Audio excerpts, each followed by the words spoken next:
والقمر بحسبان والنجم والشجر يسجدان والسماء رفعها ووضع الميزان ألا تطغوا في الميزان وأقيموا الوزن بالقسط ولا تخسروا الميزان والأرض وضعها للأنام فيها فاكهة والنخل ذات الأكمام والحب ذو العصف والريحان فبأي آلاء ربكما تكذبان خلق الإنسان من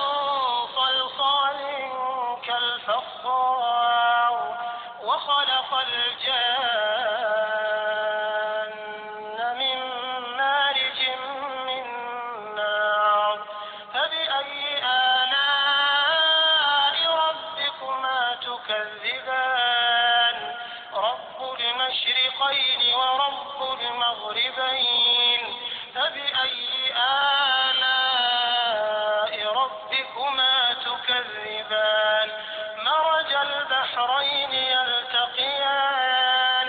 بينهما برزخ لا يبغيان فبأي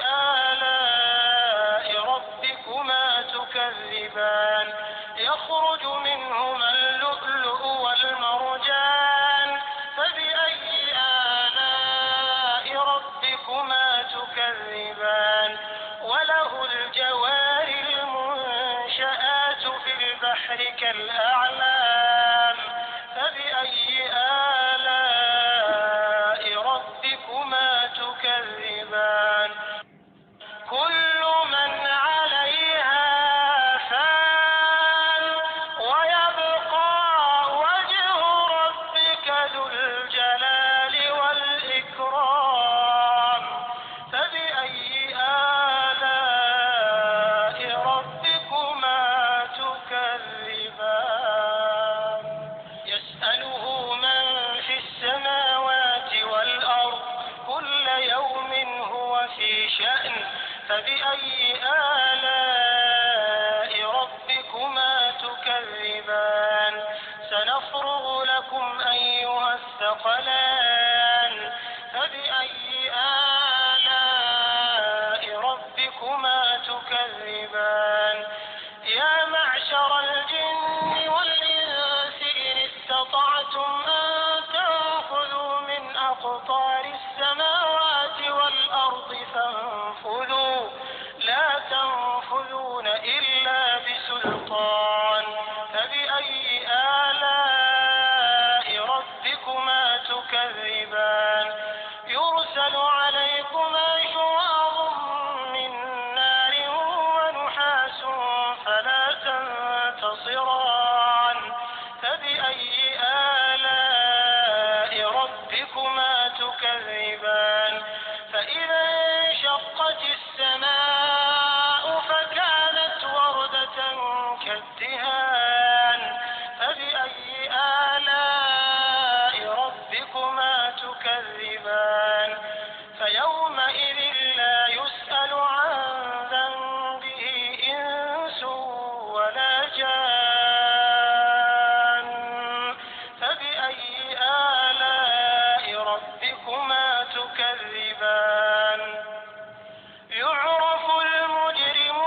تكذبان